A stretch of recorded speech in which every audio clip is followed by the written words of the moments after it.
성경 봉독하겠습니다. 예레미야 1장 11절부터 19절까지의 말씀입니다. 예레미야 1장 11절부터 19절까지의 말씀, 저희 한 절씩 교독하신 후에 마지막 절은 함께 읽겠습니다. 예레미야 1장 11절부터 19절까지의 말씀입니다.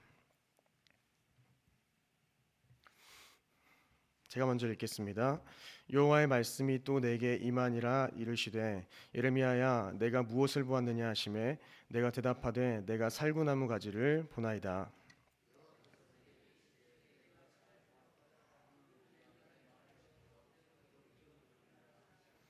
여호와의 말씀이 다시 내게 임하니라. 이르시되 내가 무엇을 보느냐. 대답하되 끓는 가마를 보나이다. 그 윗면이 북에서부터 기울어졌나이다 하니,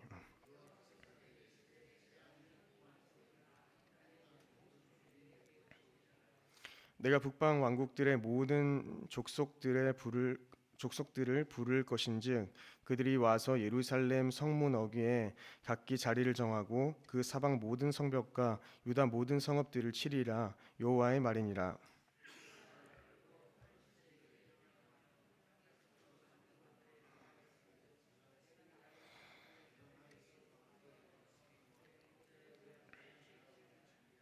그러므로 너는 내 허리를 동이고 일어나 내가 내게 명령한 바를 다 그들에게 말하라. 그들 때문에 두려워하지 말라. 내가 그들 앞에서 두려움을 당하지 않게 하리라.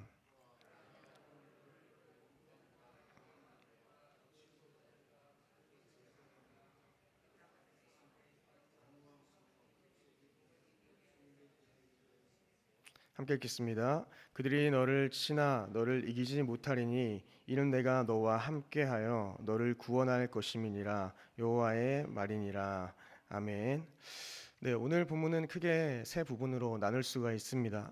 첫 번째는 두 가지의 환상입니다. 살구나무 환상과 끓는 가마 환상이 이렇게 나오게 됩니다. 두 번째는 심판과 그리고 그 심판에 대한 그 이유를 설명하고 있습니다.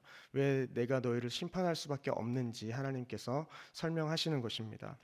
그리고 마지막 세 번째는 이 예언자를 파송하는 것과 그리고 그의 역할 그리고 구원에 대한 약속으로 본문이 끝맺게 됩니다. 이제 마지막 절은 어제 그 마지막 절의 내용은 어떤 내용이었습니까? 하나님께서 이렇게 말씀하셨습니다. 예레미야야, 똑똑히 너가 보아라. 내가 민족과 나라들 위에 너를 내가 세우겠다. 그리고 내가 그것들을 뽑으며 허물며 멸망시키며 파괴하며 세우며 또 심게 하겠다. 이렇게 기록하였습니다.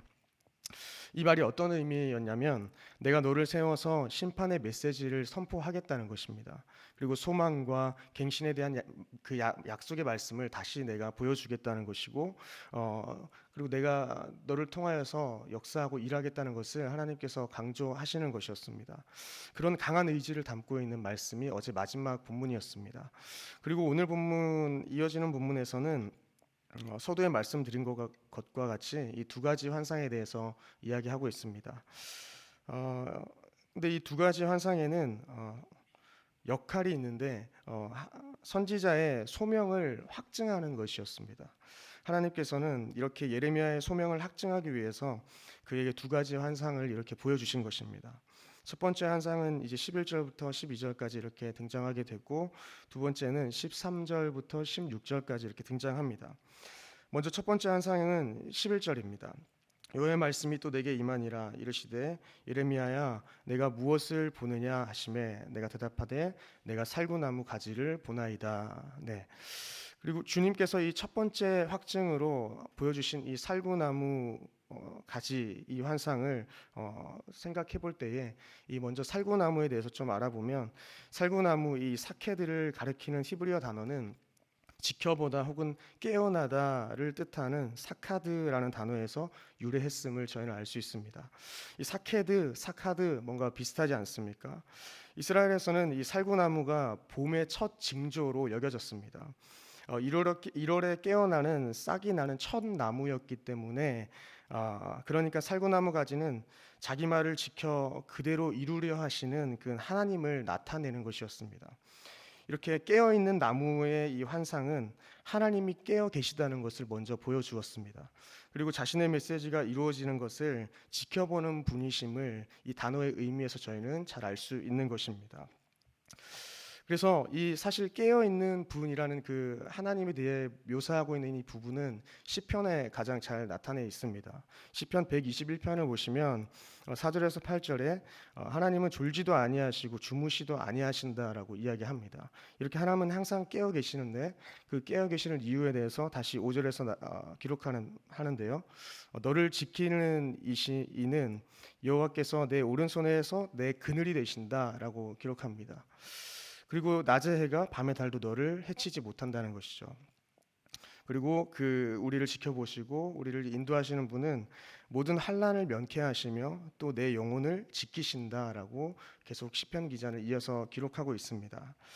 그래서 여호와께서 너의 출입을 지금부터 영원까지 지키겠다라고 결론 짓고 있습니다. 시편 기자가 알고 있는 이 하나님은 이런 분이었습니다. 졸지도 주무시지도 않는 모든 환난을 명쾌하시고 우리의 영혼을 지켜 보호하시는 그런 분이셨던 것입니다. 그래서 저희는 우리의 삶 가운데서도 이 말씀을 적용하며 살 수 있을 것 같습니다. 전능하신 하나님이 나를 지켜보고 계시니 주님은 항상 깨어서 나를 지키시고 돕는 분이라고 말씀하셨으니 우리 마음에는 이러한 마음이 항상 자리 잡고 있다면 우리의 삶 가운데 큰 자유를 누리며 살 수 있다는 것입니다. 이렇게 코람데오의 자세는 참 자유를 주는 것입니다. 누가 보든지 보지 않든지 주님이 보시기에 기쁨으로 선을 행할 수 있는 자유를 누리는 것입니다. 어둠의 터널을 지나는 것 같은 상황에서 주님이 나를 지켜보고 계시기 때문에 깨어서 보호하신다고 생각하니까 어떤 상황에서도 우리는 다른 어떠한 사람에 대한 위로가 아니라 하나님을 통한 위로를 받고 그 상황을 견딜 수 있다는 것입니다. 두 번째 확증의 이 환상은 끓는 가마 환상이었습니다. 13절을 보시면 내가 무엇을 보느냐 대답하되 끓는 가마를 보나이다. 그 윗면이 북에서부터 기울어졌나이다 하니 문자적으로 이 바람을 불어넣는 이 주전자 이 환상은 바람을 불어넣는 이 환상을 이야기합니다. 이는 불에 바람을 불어넣어서 가마솥의 그 내용물이 계속 끓는 것을 가리킵니다. 그리고 그 솥은 윗면이 북에서부터 기울어졌고 그 내용물이 남쪽으로 쏟아지려고 하는 것을 보여주죠. 이것은 또한 무엇을 뜻하냐면 기울어짐은 이 재앙이 이 땅의 모든 주민들에게 부어질 것을 설명하고 있습니다. 구체적으로 설명하면 하나님께서 예루살렘과 유다를 징벌하시기 위해서 북방 왕국들을 부르신다라는 것입니다. 이는 다가오고 있는 이 바벨론과 그 동맹국의 침략을 가리키는 것입니다. 바벨론이 지리적으로 동쪽에 위치했지만 침략군은 유브라데스 강 따라 이 난 길로 유다에 진군했습니다. 그래서 대적은 북방에서 접근했습니다. 바벨론은 예루살렘뿐만 아니라 유다의 모든 성읍들을 점령했다는 것입니다. 본문은 이렇게 심판에 대한 설명을 이 환상을 통해서 또 하고 있는 것입니다. 그리고 16절에 이 심판을 내가 내리는 이 바벨론을 사용하여서 너희에게 징벌하는 이유에 대해서 설명하고 있습니다. 16절에 무리가 나를 버리고 다른 신들에게 분향하며 자기 손으로 만든 것들에 절하였은즉 내가 나의 심판을 그들에게 선고하여 그들의 모든 죄악을 징계하리라라는 것입니다. 주님의 심판이 왜 일어났습니까? 본문을 통해서 알 수 있는 것은 우상 숭배라는 것입니다. 그들은 다른 신들에게 분향하며 자기 손으로 만든 것들에 절하고 하나님을 버렸다는 것입니다. 사실 유다에 대한 심판은 그들이 이스라엘 땅에 들어갔을 때 제시되었던 그 축복과 저주의 성취였습니다. 하나님의 말씀을 지켜 행하면은 저희가 복을 받고 하나님의 말씀에 순종하지 않으면 저주를 받는 그 축복과 저주에 관한 그 신명기의 말씀의 끝을 잘 보여주는 것입니다. 하나님의 말씀을 따르지 않고 하나님을 떠나서 우상 숭배를 하는 백성들에게 저주와 같은 재앙이 임하였던 것입니다. 예레미야 19장 4절을 보시면 나를 버리고 이곳을 불결하게 하여 이곳에서 자기와 자기 조상들과 유다 백성들이 알지 못하던 다른 신들에게 분향하며 예레미야 그 서를 통해서 이 정경적으로 다른 부분들을 보아도 알지 못하는 신들에게도 절하는 일들이 일어났던 것입니다. 그리고 예레미야 7장 9절을 보시면 너희가 도둑질하며 살인하며 간음하며 거짓 맹세하며 바알에게 분향하며 너희가 알지 못하는 다른 신을 또한 따랐다고 또 기록하고 있습니다. 하나님은 너희가 이러하니 심판을 선고하시고 죄악을 징계하시겠다라는 것입니다.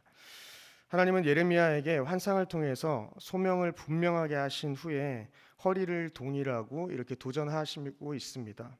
17절에 그러므로 너는 내 허리를 동이고 일어나 내가 내게 명령한 바를 다 그들에게 말하라 라는 것입니다. 이것은 무엇을 말합니까? 언제든지 재빨리 움직여서 임무에 착수할 준비를 갖추기 위해서 긴 겉옷을 올리고 허리를 동이라는 것입니다. 긴 겉옷을 동여 매서 앞으로 나가라는 것이죠.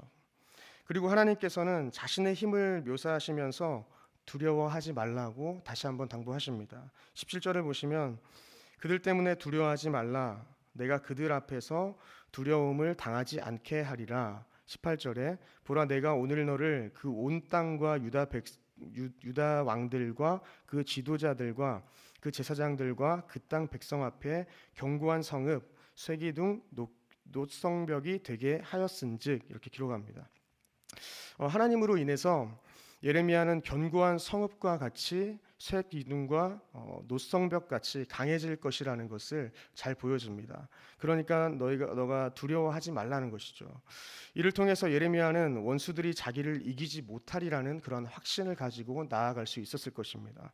19절에 그들이 너를 치나 너를 이기지 못하리니 이는 내가 너와 함께하여 너를 구원할 것임이니라. 네, 그들이 너를 칠 것은 당연한데 그들이 너를 치더라도 그들은 너를 해하지 못한다는 것입니다. 그리고 내가 그들이 너를 치는 그 상황에서 내가 구원하겠다라는 것을 분명하게 말씀하십니다.